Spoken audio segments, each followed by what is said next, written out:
welcome to Slayerfest 98. I'm Ian Carlos Crawford. I'm Colin Smith. I'm Laz Marquez. And I'm Meredith Goldstein, and we're here to talk about Magicians, Season 2, Episode 8, Word is Bond. Yay. Laz, it's your first episode on the Magicians team. Tell us how you got into the show. I am very excited to be here. I got into the Magicians, oddly enough, during the pandemic. I had a really good friend who recommended it. And at first I was like, I don't know, like everything I've heard, it might be like Harry Potter meets things I'm not really interested in. And then I watched it and got hooked and sucked into it very hardcore, and watched, I think, mostly the entire thing in like one sitting over like a couple days. I was like, okay, why not? Let's go on this ride. If any, there was a time to marathon a long season show, it was lockdown. So yeah. Well, if you hook me from the start, then I'm gonna go on that marathon and binge, to my heart's delight. So I was excited for it. That makes me very happy. And I'm happy to have you as part of our team. Meredith and Laz are coming in 8 episodes into the season, but they're part of the Magicians coverage. So we're here to talk about Word is Bond. What did we think of this episode overall, Colin? It was a good episode overall. I think it did everything it needed to do, but coming off of the heist episode, it just feels like, everyone's split up again and doing their own things. And I still enjoyed it. It just wasn't as fun as the heist. No, I agree. Meredith, what do you think? Yeah, I mean, that I rewatched episodes before just to get ready, and I was like, it's fun to revisit because you're like, I forgot about this. This is fun. And there's like, they can get trapped in a downer feeling for a bit that can feel a little relentless when there's not a lot of other fun stuff happening. No, I agree. Yeah. Laz, how about you? I'm all about the downer stuff, but Meredith and I, prior to recording, caught up slightly, and it's one of those in between episodes where you're catching up with like characters where they're at, where their emotions are at. So it's going to be interesting to discuss this one, I think, because of those, the fact that our characters are rather split apart, and we're kind of like leading into like a new phase. Yeah, no, I agree. It's definitely the Alice Niffen stuff just is like a little bit too much of a downer, a prolonged downer plot for me. I get what we're doing, but as we've said in a couple of episodes, it's like she's still in the credits. She's still popping up. You know what that means in a genre show. If they're like still popping up, no matter if it's like in dreams or whatever, that actor's still on the cast list. So. And listen, Ian, I think I've told you before, but Alice is one of my favorite characters. She's kind of like the Jean Grey / Phoenix proxy for this show. So for me, I always love to see that kind of arc with a character. And I think that she performs it lovely. Yeah. But to your point, I think that sometimes it can be a little grating. She is really fun to watch, though, as the Niffen. She is. And it feels like that actor's having fun. She's having a great time. Because it's like so different from Alice. Yeah, I guess I feel like sometimes I'm like, Julia needs a break, Quentin needs a break. Like all of them need breaks. I'm like, We're like, can you please just take a nap? Yeah, I can't blame Elliot for sleeping through this whole episode. Right? I too would be like, I'm good, leave me here. This episode was hard to like block the notes because there's so much and the characters interact actually a lot in this. But I'm gonna try to break it up pre-credits and then post-credits. I'll do Fillery as a block and then just Penny, Quentin, Katie as a block. So this actually, I don't know if y'all watch it on Tubi, that's where I watch it. It had a commercial break before we got to the opening theme because it took so long to get there, which I thought was kind of funny. But so we open on last episode, Colin, we ended on cliffhanger where it was something, there was a complication. A complication occurred. The show's pacing is weird, right? Because I don't know why they wouldn't have ended it on she's lost part of her shade. That feels like a good cliffhanger instead of being like something happened and then just quickly explaining it at the top here. But that's what we do. Whatever, no big deal. Katie and Quentin. Katie is not my favorite, but having her back, I'm like, oh, okay, yeah, I am glad to have her back. She was missed in the first 3 episodes of the season she wasn't in, I think it was. Yeah. And she had just been relegated to Julia's bleak gray plot. So it's kind of fun. Oh yeah, she does interact with these other characters, right? She knows everyone else, not just Julia and Penny. So I like seeing them as have to be they both care about Julia. They're both concerned about her. Julia comes down whistling. I like when she says to Katie, "You're looking at me like I'm crazy," and Katie says, "I mean, are you?" Yeah, because I know Martin explained to Julia that losing your shade makes you whatever, and kind of gave her a brief, but there's no indication that the other characters really know what that means. Yeah, because she learned about it from Martin. It's not something she knew. Yeah. And it's only, they say it's part, right? It's only part of her shade that she lost. They seem to imply that they nicked part of hers or whatever, but later in the episode when Reynard is talking to her, he seems like it's full removed, right? Yeah. Was it your impression that it was getting worse, and was that supposed to be the case? Because in the beginning it's but then it's I think it's as the episode goes on, it's kicking in more that it's gone. Yeah. Okay. It's she starts off just being jaunty, and then it's she's blowing up tree people and not giving a shit.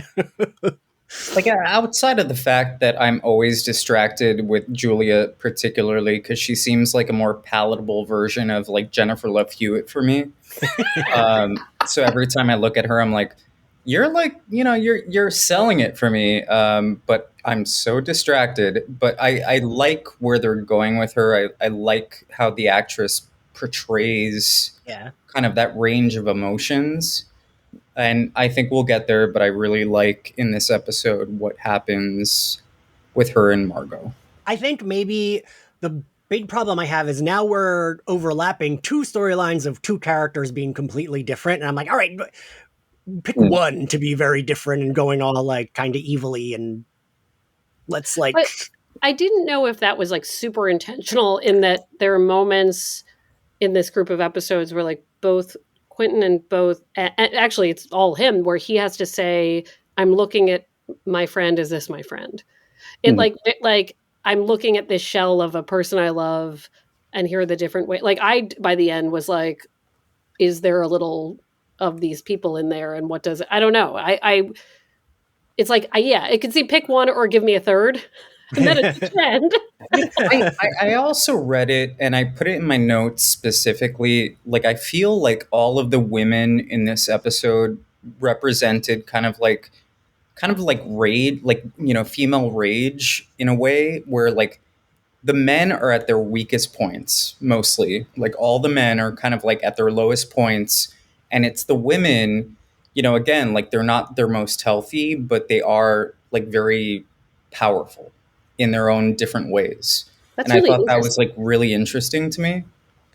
That I love the idea that okay, you've actually given me a whole lens to rethink this, because that Alice is sort of losing it with anger in this form of just, and Margot is a ruler, right? Yeah. And Julia is I don't know, this detached rage that is without shame.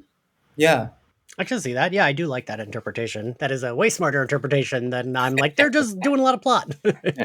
Well, yeah, no, there was just something about that really touched me in a certain way. And, I always love female rage for whatever reasons. But I think that they're all of them have that interconnectedness in that regard, where they're really, not sticking it to the man, but they are, standing up for themselves in different ways throughout the episode. And I thought that was really intriguing, because the men can't seem to fight for themselves, or they're a little bit more, and also refuse to let the women actually shine in the power that they should have. Yes. Yeah. Yeah, and the dyad kind of sums it all up, right? When he's like, no, I'm not talking to you women, and just won't even and they're I'm the High Queen, this is our ambassador. He's yeah, we got the insult, it's fine. And Quentin just won't give Alice what she wants. Yeah, no, I do like that. I mean, we talked about this last episode, Colin, about Margot. I feel they are, Margot's character arc is so fantastic on this series, but they're doing it so organically where like she is good at being in charge, right? Like we are from the heist episode where she's like, oh, I've done this before, and she can like tell everyone what they need to be doing to rob this magical bank. We're seeing that she can pick it up when she needs to. And I think in this opening, we see something that's like kind of un-Margot like. I mean, we know it's like her, but when Quentin goes to visit her and she talks about the brownouts, and he's like, what can I do to help? Because they're going to see Elliot. He's checking in on Elliot. And she says, sit with Julia. Margot hates Julia, but Margot is like, that is your friend. Go sit with her. Be there as much as you can for her. And that like really, that's some like beautiful character work for this character that we know she fucking hates Julia. Quentin, her and Elliot take as like their like little kid brother almost. But she's like, no, I know you're stressed. I know Elliot's your friend too. Be there for Julia because you can be. Yeah.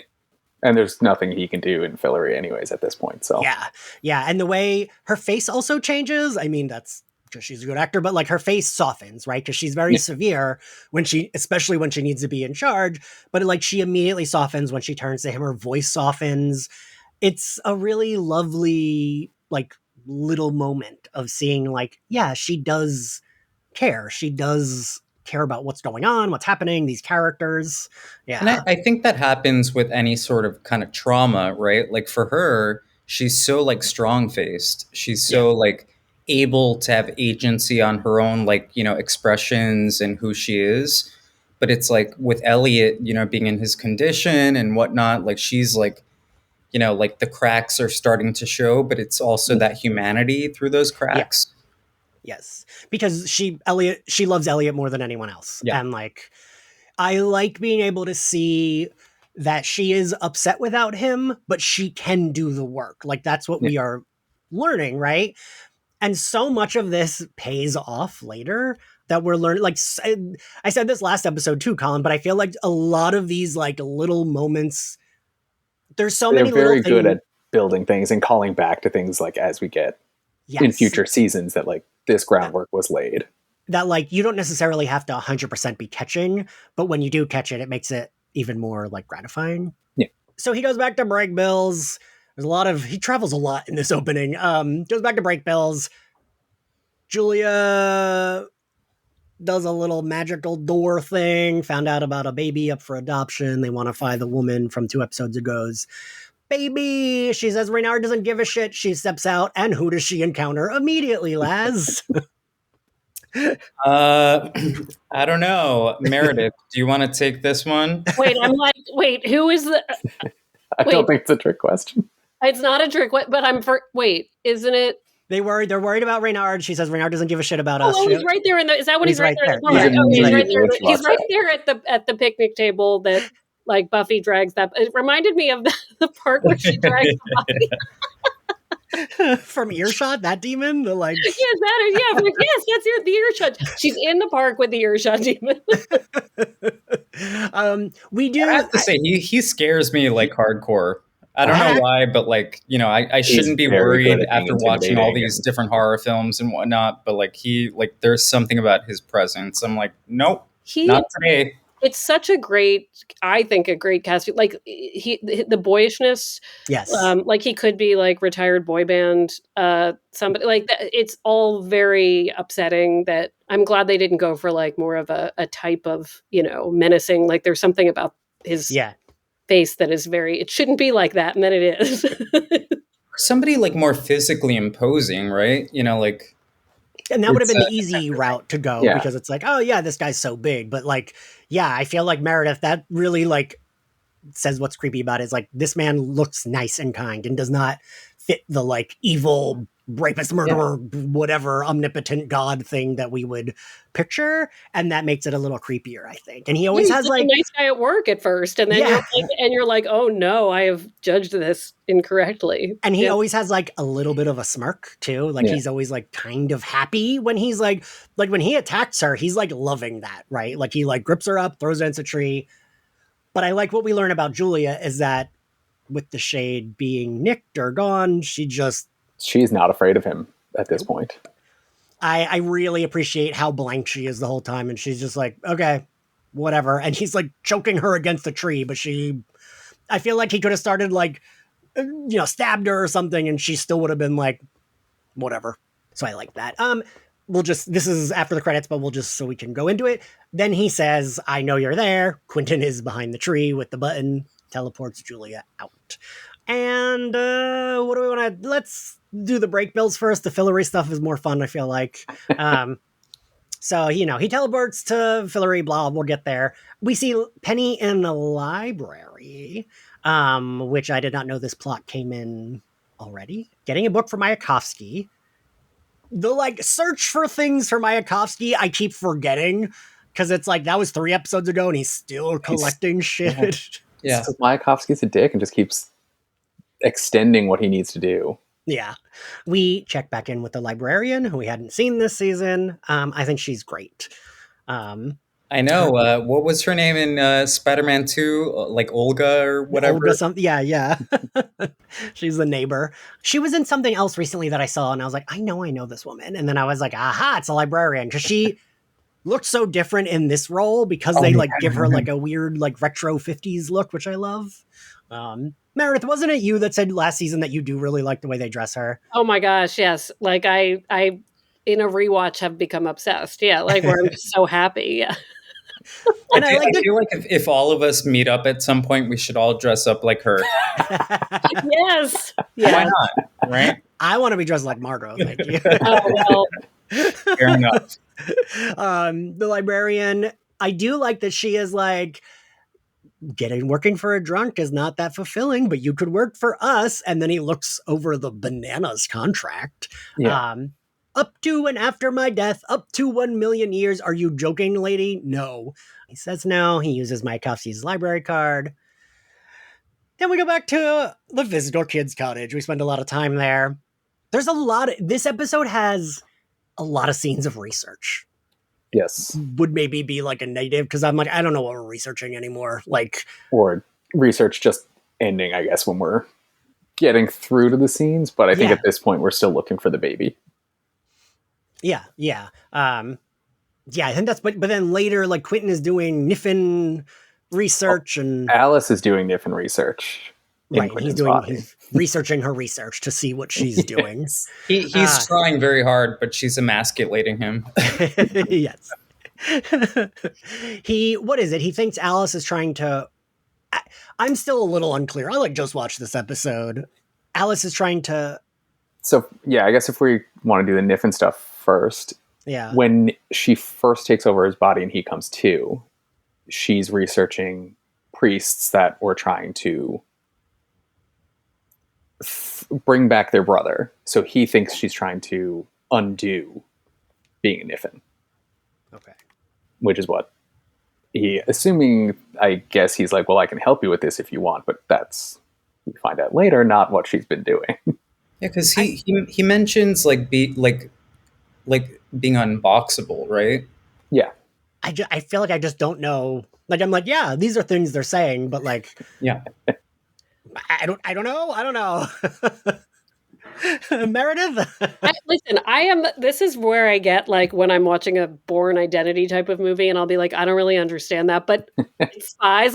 I think one thing when you were talking about the rage thing, taking it back, one question I have is about the Niffin thing in general too, of what, I was at some point during the episode, I was like, I don't think I'm fantasy smart enough to fully understand what this is and what version of a person this is, and there was a lot that I was like, I'm just going to keep going, and it's all going to straighten out in my brain at some point.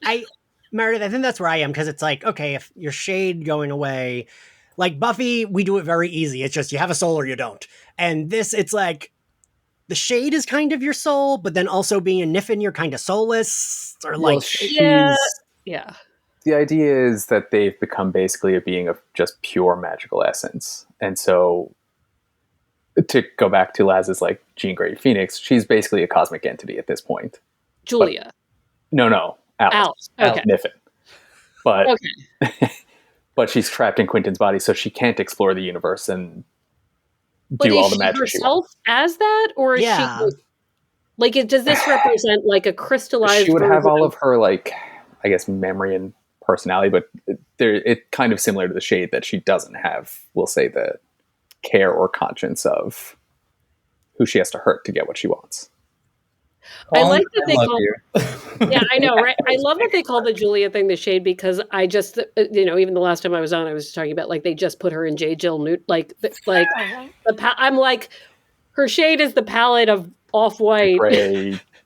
Yeah. Yes. She's like literally lost about 50 shades, whereas I don't know what's happening. Yeah. I feel like there's a lot in the show where I'm just like, all right, sure. Okay. I don't know. Yeah. That's fine. Yeah. And I say that with such a compliment because I genuinely can still love it and have no clue what's going on. Yeah.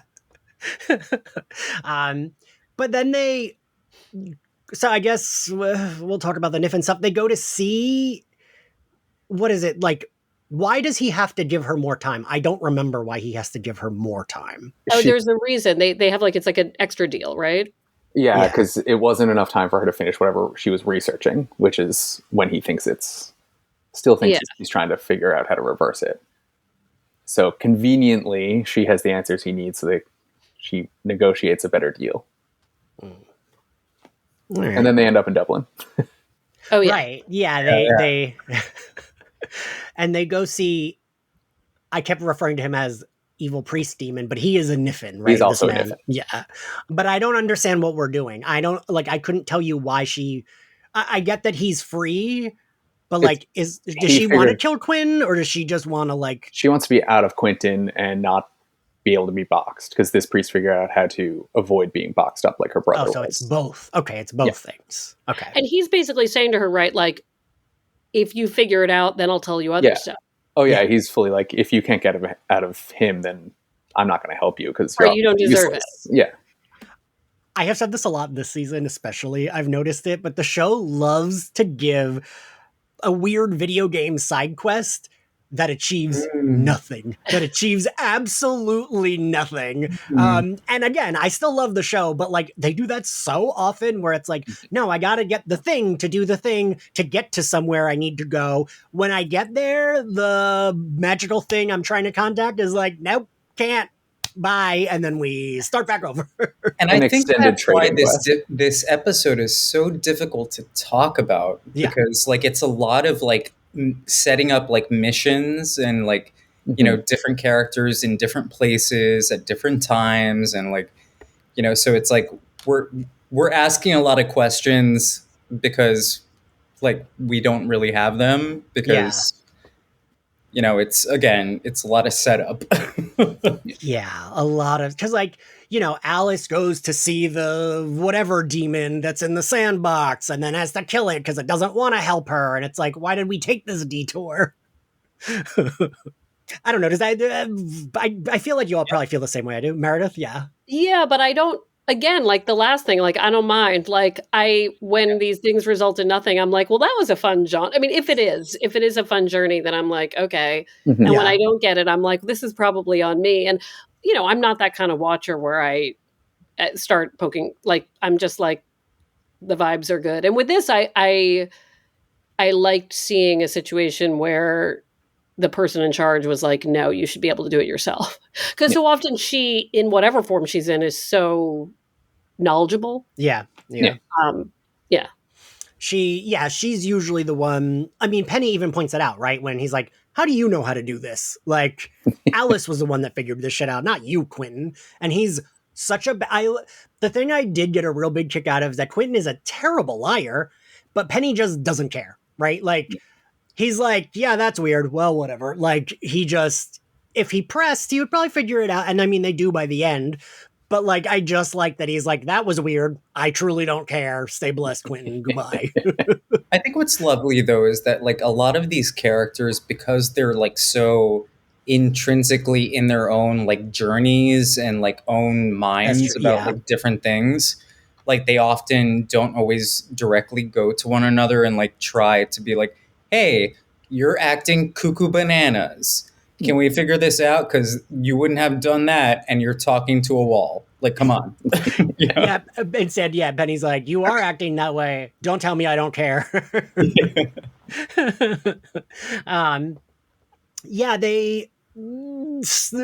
I did appreciate the weird Rube Goldberg she sets up. Like, she set that up, right? She set everything up and then got back in the cab to make Quentin go back and do it. And it's because it would eventually lead to magic being done, right? That's why she couldn't do it. And she can't do magic based on that. Right. Okay. Which is why I don't know why he's looking into what she's doing, because she can't kill people, she can't do magic, she can't have sex. Like, he locked her down pretty tightly. So he should have just been like, okay, you get your half hour and that's it. Go right ahead. Yeah, I get that he wants her to just be back, right? That's his end goal. And I mean, she is kind of like torturing him by like, she's, teasing him, flirting, then yelling, then like berating him, and like, not a good time, I would imagine. Penny and Katie, oof. They're both hot. I like both those characters, but their relationship stuff never lands for me. I'm just like, and they have the like setup of characters Ian loves. She's like the tough one. He's like the hot one. He's kind of mean. She's kind of mean. But like, I'm just like, just do it or don't. I don't know. How do we feel about them, Meredith? They worked for me more in the beginning than they did as things progressed. Like, I was fully willing to imagine like a new kind of, this is the person I'm connecting with in my college dorm freshman year kind of thing. And then after a while, I'm like, she, like, especially in this little arc, like, she's not earning much and he's evolving. And so then I'm like rooting against it. Right. Yeah. I'm kind of like, there's only so much, and like, I have terrible taste, but like, there's only so much of like, no, I'm not worth your time. Looking away, that I'd just be like, all right, fine. Like, right. And she doesn't even say it in that like demure little way. It's like, get the fuck out of here. Like, Meredith, what would you tell one of them if they wrote into your column? I would, if he did, I'd be like, read a contract slowly again. And then I'd also be like, her question mark. I mean, she's great. I don't dislike the character. I think part of the reasons I have a difficult time with her is because of this. Like, if when they let her do some other stuff, I tend to like it more. Yeah. But I'm like, this is like when people tell me there's a love triangle when there isn't. I'm like, I can see what's happening here. Like, I don't know. They remove people for too long or whatever, but I find him really fascinating. So I always want more for him all the time. I like that your first thing would be like, read that contract carefully. I'm just like, because I also forgot that it was this early. Yeah. This show, like, it's wild how early they set up stuff we get to. I'm not even sure. I feel like they were talking about it, and then suddenly they were at a hospital with a viewfinder, and I was like, I missed some exposition. Found out where the baby was adopted, and that's the negotiation that they have to get more time for Alice, is because she knows how to see into the past. I liked the viewfinder. I did like it. I didn't understand, really, but I liked it. We were tying into what we were talking about during the heist of like all their magical technology being so like retro. For it to be a viewfinder, it's just very fun. So fun. Yeah. It's I agree. Kind of like a Conjuring vibe where it's like, very horror-esque. Well, I mean, Laz, I say this all the time, but right, the show like does incorporate horror like really well. Mm-hmm. Yeah. Yep. And what's funny is you can tell. Yeah, like, and writers like the genre. Yes, and it's funny because Lev Grossman has said on the podcast that they did it better than he did, because he was like, I don't write horror, but they did a really good job of putting it into The Magicians. And he was like, it's not really in the books. Like, he said that the moths for the beast, like, he wishes he had like done that instead. We get that Buffy moment later in the episode that I'm sure we'll like reach, but I was delighted by that. Now I'm like, which one? Wait, which one? Little girl. Oh, that's yes. what I was thinking. Yeah.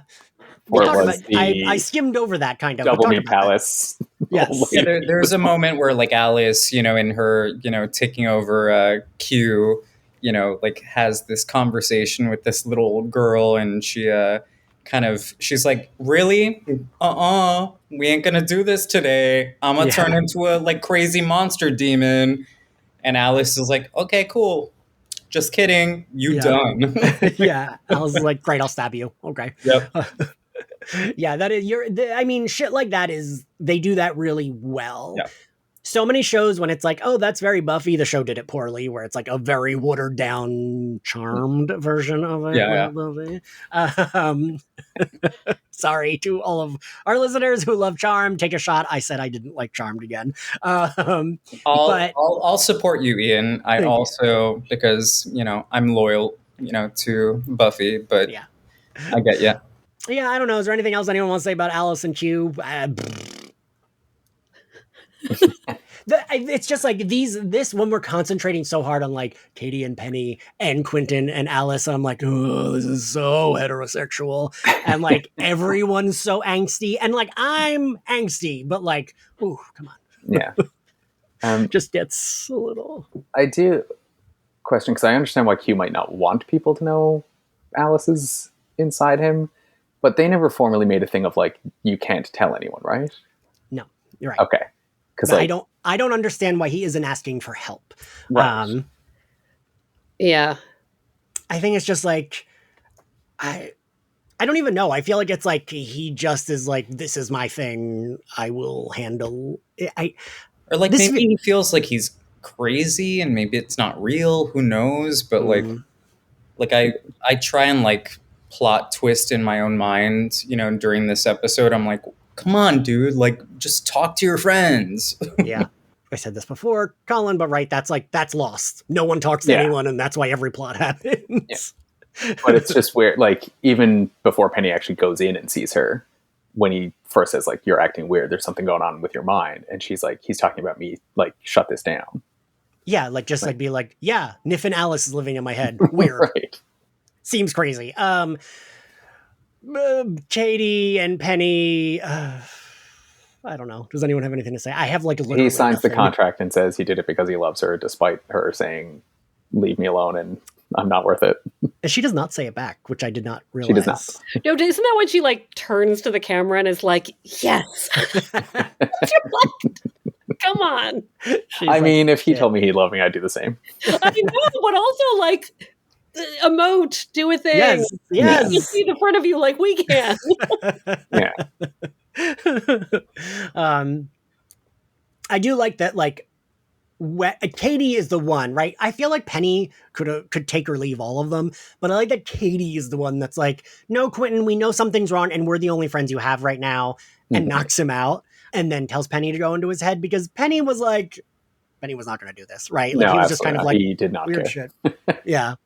I actually don't even remember how this is resolved. Like, there's something very, very memorable that Quentin does in the course of resolving this plot line, but I don't remember. That's not, like, in my head, that's the end, but it can't be the end. I'll tell you all when we're done. But, like, I don't remember how we solve this problem. I remember next episode because it has a really good moment that I love, but I'm like, do they talk about it in that episode? I don't fucking know. Honestly, same. Like I'm not, like there are moments in this episode where I can't recall like where they're going. Yeah. Even though I know like where solutions end up, where I'm like, where did they go from this episode? I'm like, right. Which, I mean, is a credit to the show itself that we can be like, yeah, I don't really remember, but yes, I love the show so much. Like that, I mean, Buffy, it's like I have everything memorized. I can tell you the episode names. I know exactly what hairstyle Buffy wears for certain plot points. But like this show, I'm like, Margot pretty, Margot curse. I love it. That's kind of it. That's all you need. Everyone hot. Yeah, let's move on to fillery. I do enjoy this plot. I mean, fucking, of course I do. It's weird. The fillery stuff, if you explained the plots to me, Ian would think he would like the fillery stuff less. But because it's Margot and Elliot, it's my favorite. Because usually it's like so high fantasy that I don't normally vibe with stuff like that. But I think because it works so well, because Margot and Elliot are like, what the fuck did you just say? That's stupid. Let's do this. Like, I love that aspect of it. I'm going to jump in here and say, I do not like fantasy nearly like whatsoever. Like Lord of the Rings, I've had a lot of ex-boyfriends who are geeks, and like they love, things like, Lord of the Rings and, a lot of fantasy oriented things. So like with this show, when they introduced like Fillory and, went into that route, I was like, oh, really?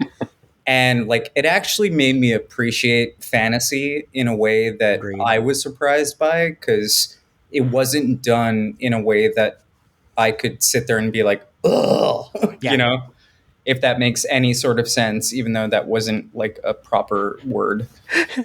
No, I know what you mean. It's like, I think because like the people that are, the kings and queens are from our world. Like they're people who go into it and they're also looking at it being like, really, this is how you do things? Versus a really everyone committing to the actual fantasy, right? Is the guy who tries to assassinate Elliot being like, we're Foo Fighters, and Margot can't not laugh every time. Like, and he's like, Margot, behave. And she's like, like that for me is like, we can draw attention to the ridiculousness and they can make fun of it, but everyone else plays it fully straight. And I think that makes it more fun. Like this man continually saying Foo Fighters and delivering it with a straight face. Yep. And it's like, this is so stupid, but like the show is saying it's stupid. Yeah. Quentin goes there.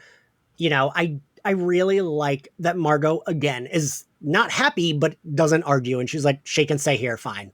Yeah.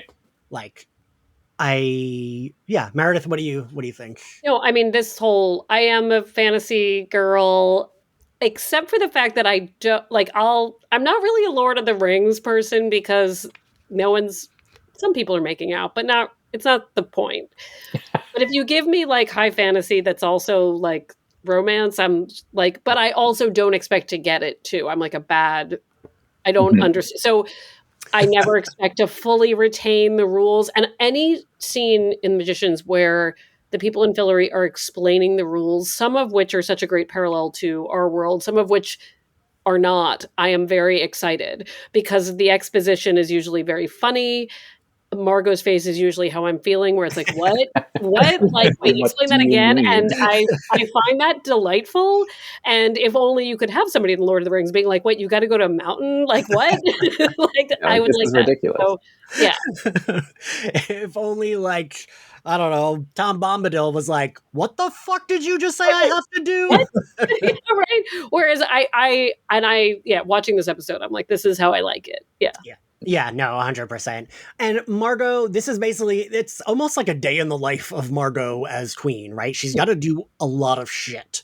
And we also, a thing that I like from the start is the first episode of the season, Margot yells, I call high queen.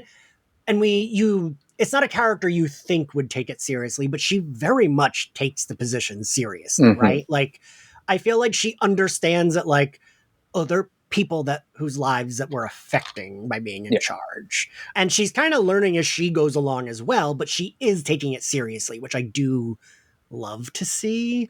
Because she's a badass boss. Yes. And like, I say this all the time, but like a crappier written show really would have just had her be like very vapid about it, very not giving a shit.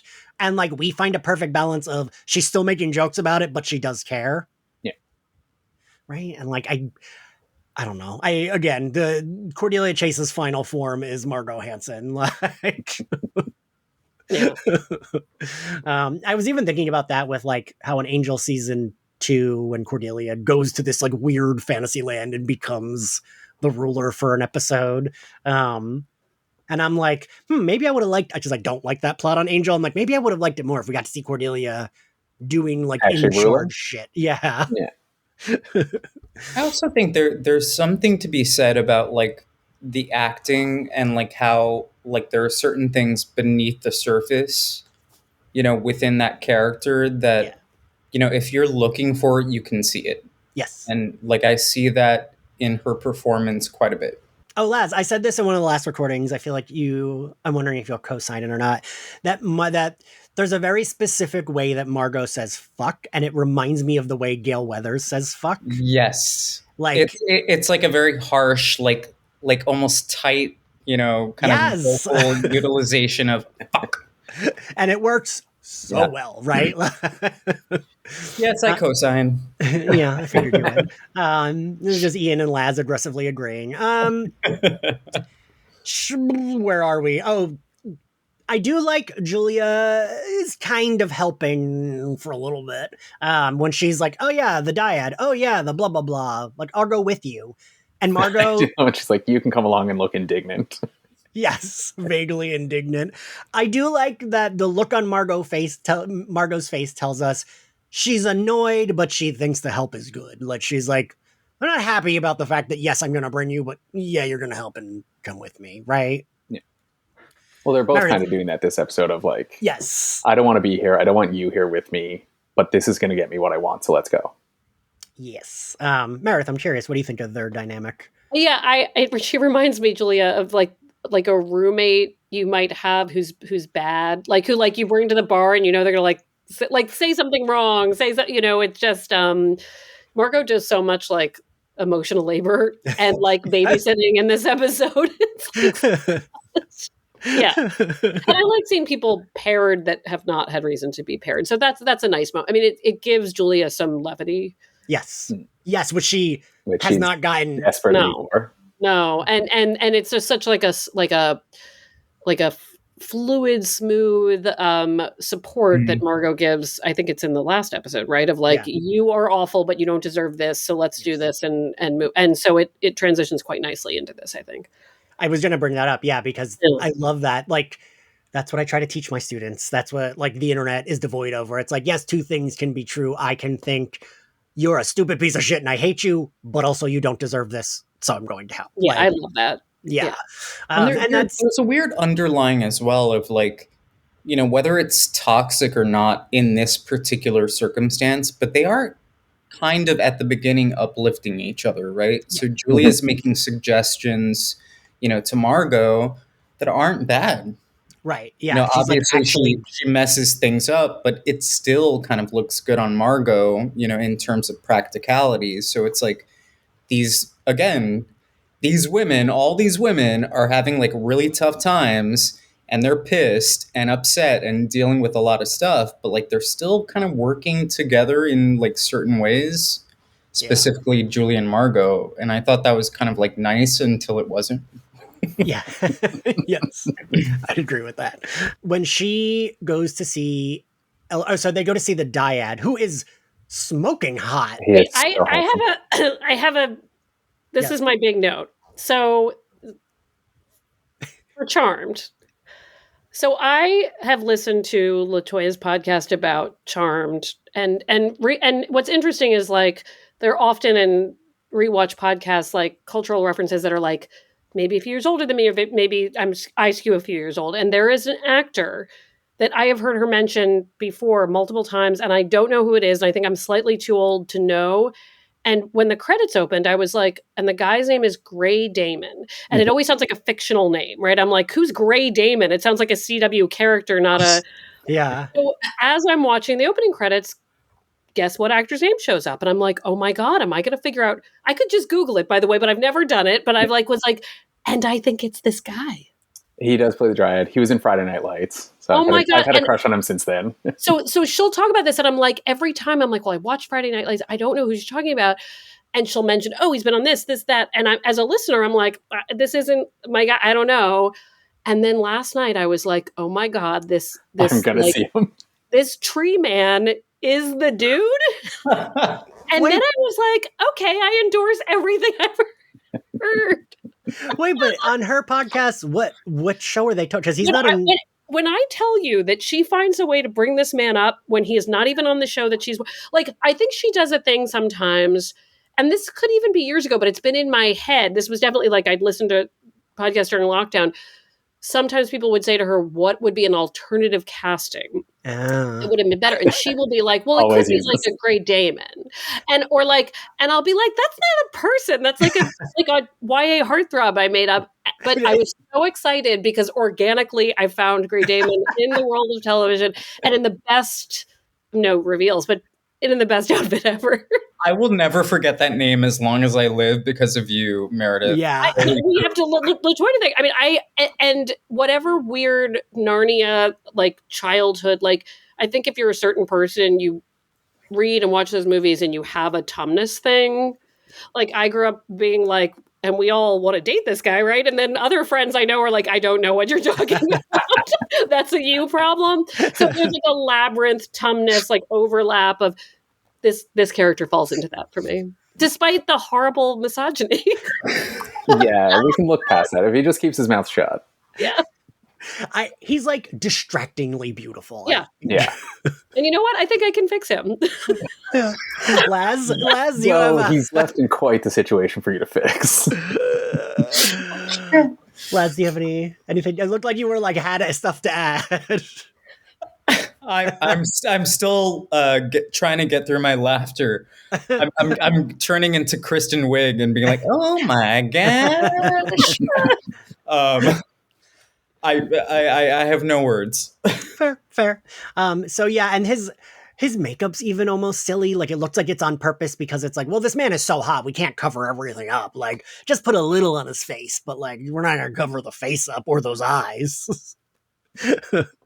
Like, someone horny did his makeup and they were like, this man is too beautiful, we're not covering him up. I feel like someone horny is doing everyone's makeup and costuming in the show. Yes, also that. So he basically won't talk to any of them. I do like, again, we see that Margot, she doesn't like Julia, but she like is like, no, she's a consort of the kingdom, just because it's like, no, she's with me, fuck you, and you're being sexist. And I kind of, again, I like seeing Margot do that because she fucking hates Julia, but oh yeah, Julia's with her, so don't disrespect both of them, right? That's kind of like, oh yeah, if it was like Elliot or Penny saying those things about Julia, she'd be like, oh, 100%. She'd be like, yeah, fucking sucks, right? But it's very, I can make fun of you, but no one else can. It's very X-Men to me, where like Wolverine will punch Cyclops after every fucking mission, but like if the bad guy punches Cyclops, Wolverine has his claws out. Right.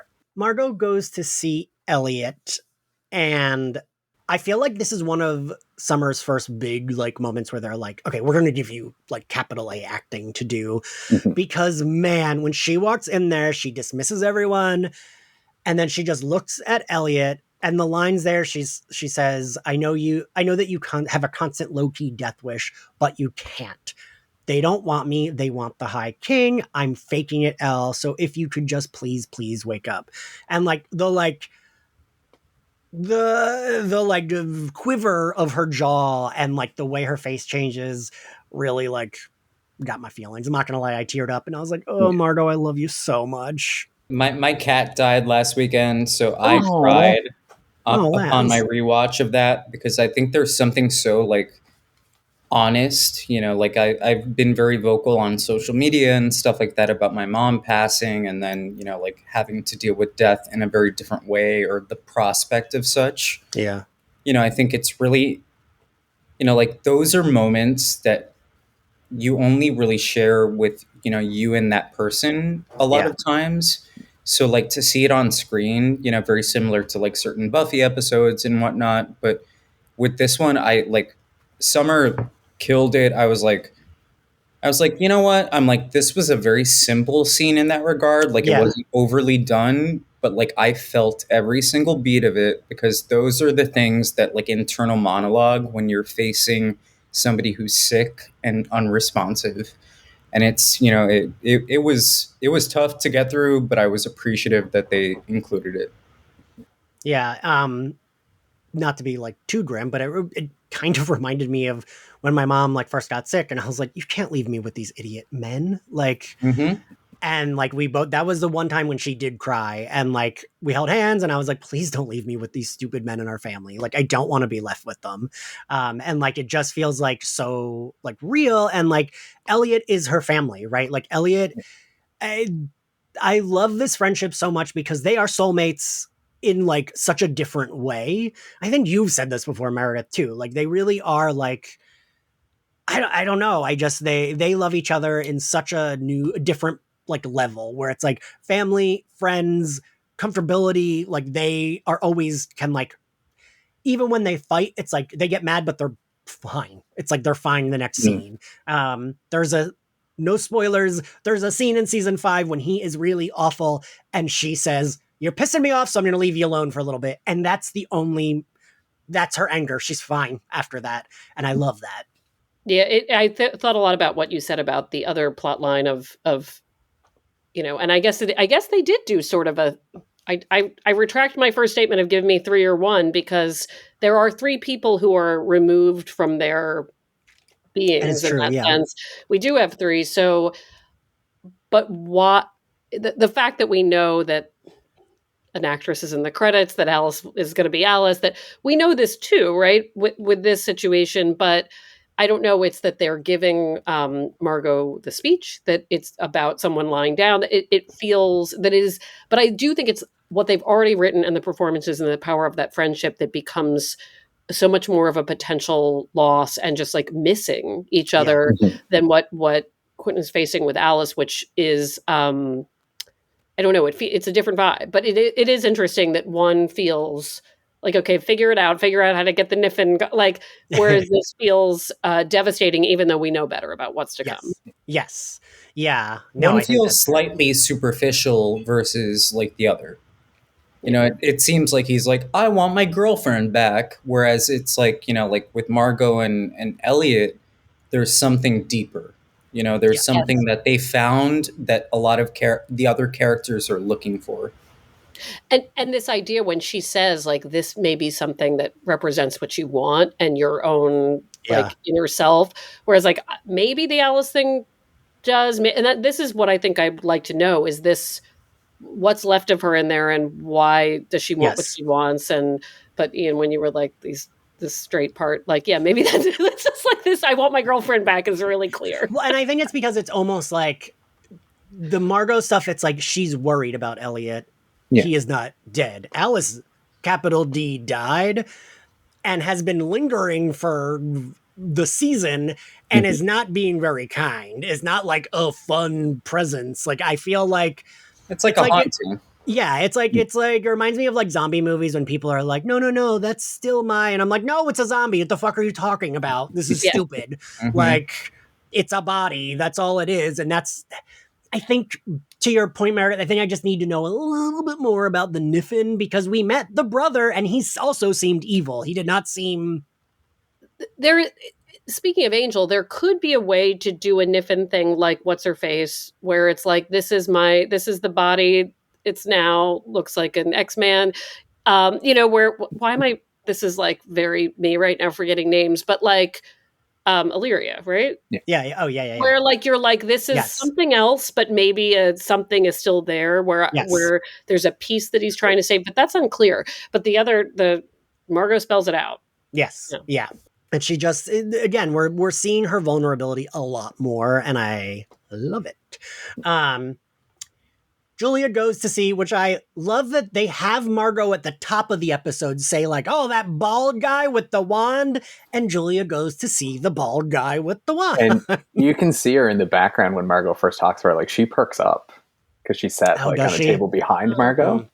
And as soon as she says like, oh, the like illusionist or whatever, she perks right up and starts listening. And that's when she's like, oh, I can help.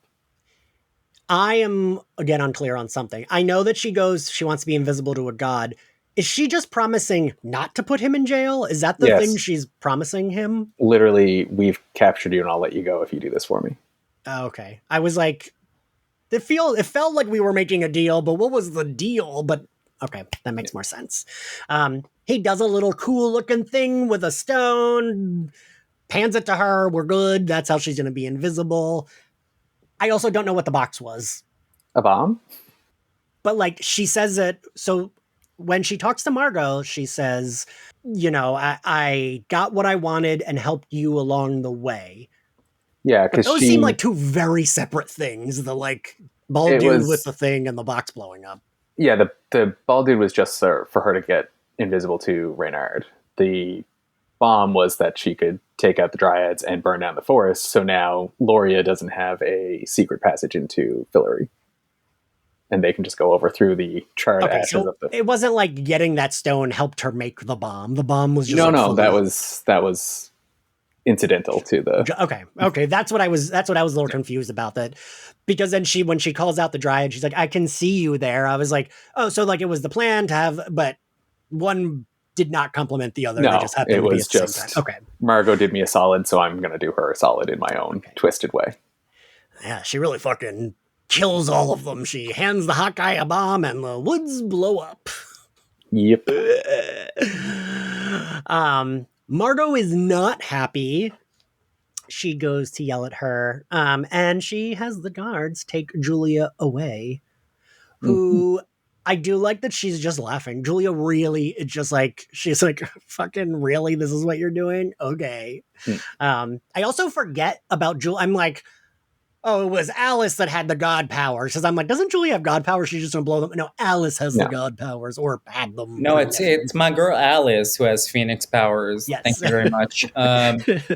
No, but there was also like that interesting beat with Margot that I really liked before. She was like, yeah, I'm going to put you in prison, girl. Like, she was like, you know what? Like, it's going to work out. And like, whatever, but you still did wrong. So like, you're going to be punished. Yeah, and like, again, because Margot is taking this seriously, and Julia Sans Shade is kind of not. She's like, yeah, just blow the thing up, whatever. And Margot knows, like, you can't, like, blow up people and expect that to benefit me or look good. This is probably a bit of Q's fault. Did he explain to Margot that Julia's shade was gone? And that this could possibly be a problem? I don't think so. Because it seems like he just dropped her off and was like, hey, she needs to hide out here. Like, without being like, I've to work day. I've just left most this. Things Q's fault. Well, yes. That's like being, here, you're going to babysit my child, Damien from The Omen. There's nothing wrong with it. Right.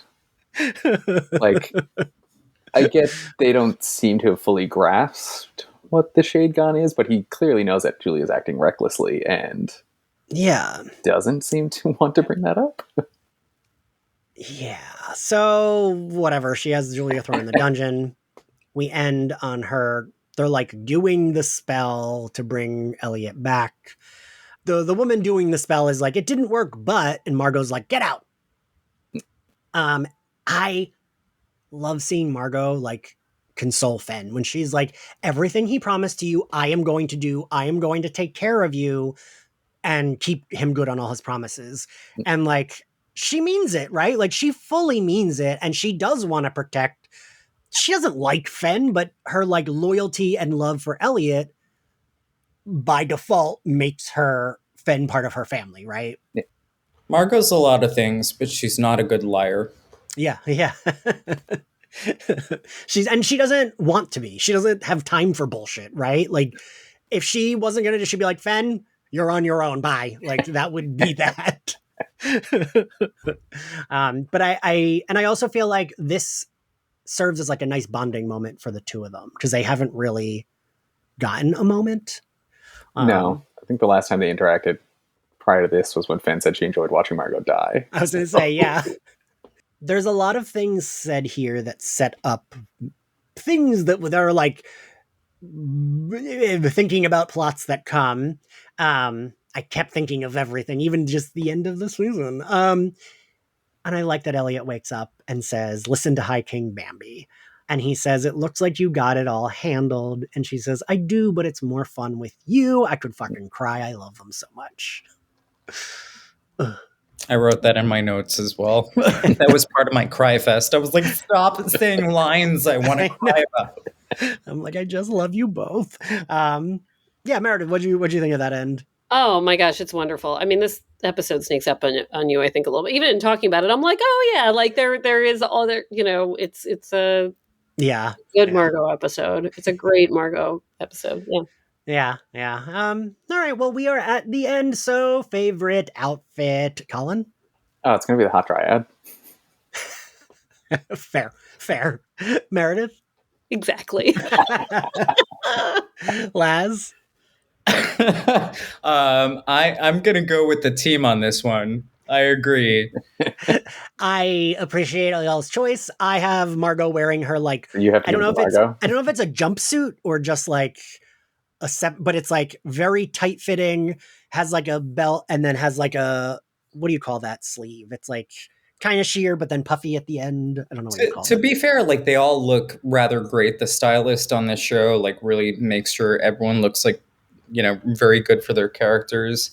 I also love anytime Alice has her weird poodle skirts, but just throwing that's that like out. what I picture her in, right? Like to me, Always. that's all she ever wears, even though I know she wears different things.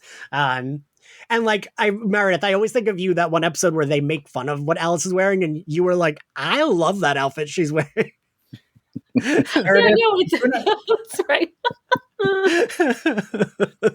But I think she does like I once had a friend who loved the show was like, well, they didn't know how to dress Alice because she was a woman with a bigger chest, and it felt like they didn't know how to like dress her. But I think they I think do a she really looks good great job. all the time. Yeah. I have to say, she as someone with some boobs that can be unruly, when I see her, I'm like, with the right situation and bra, like I should have more confidence to do this. Like this it's not meant to hide what, like it just, Right. and I love a skirt. Like, I don't know. It gives me a lot of ideas. It's like you look hot, you look like classy, you look kind of like it's like retro-y, like, right. But I get a lot of ideas from the show when I see Julia in her like gray leisure wear. I'm like, hey, look. But she looks good in it though, She right? does. Like she really does. Yeah. She absolutely does. So it's all good ideas. This season it's been like nothing but gray and black that she's been wearing. But then I always think of her as like in season 1 as like that maroon top with the high-waisted jeans. There's a cut of something Katie wears, like a t-shirty thing that I was like, that cut in terms of it, how it drapes was like the exact year that was made. And I think that only that year. And I'm usually not in tune with these things, but I know. I feel like we should go on social media and be like, H&M, why don't you do a magician's line? Right now, it's super timely. Do it right now. Yes. That's what the people demand. Yeah. Favorite scene, Laz?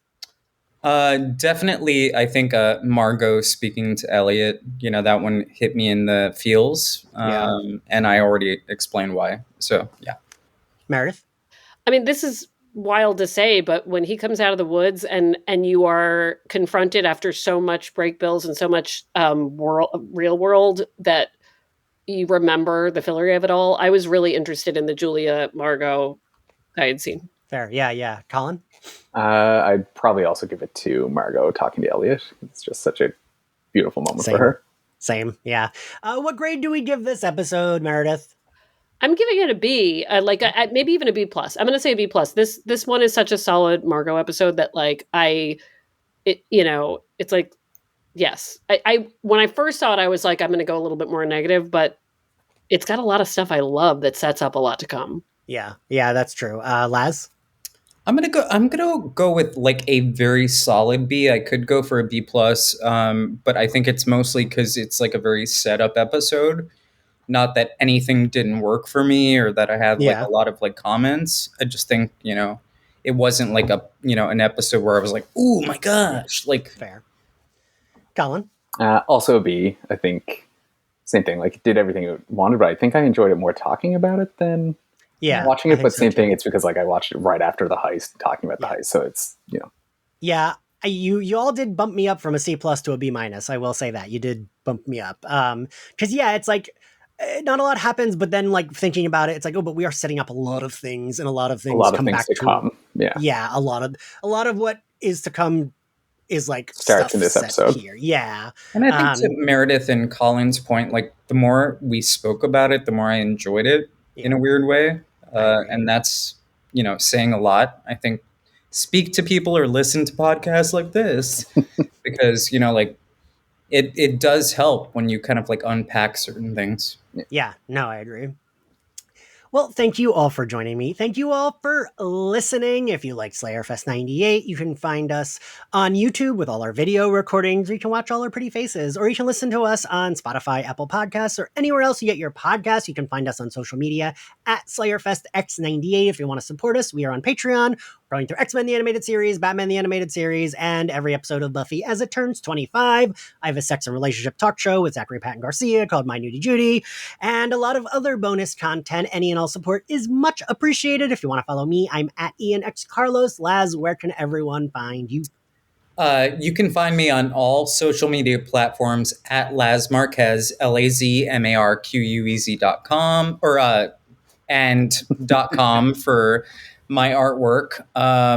In addition, I'm very happy to announce that I'm working on a Buffy art book with Senor Ian Carlos Crawford, who's going to be providing some interesting, beautiful writing to accompany beautiful art that is going to be announced very soon. So follow me on all the socials, again, at lazmarquez.com, or, oh my gosh, at Laz Marquez, and we'll see you there. And also, by the time this comes out, there probably have been more announcements. This is episode 8, so probably got more shit coming out. I am very excited about working with Laz on that. Colin, where can everyone find you? I'm on Blue Sky at csmith03. All right, cool. We will see you all next time. Bye.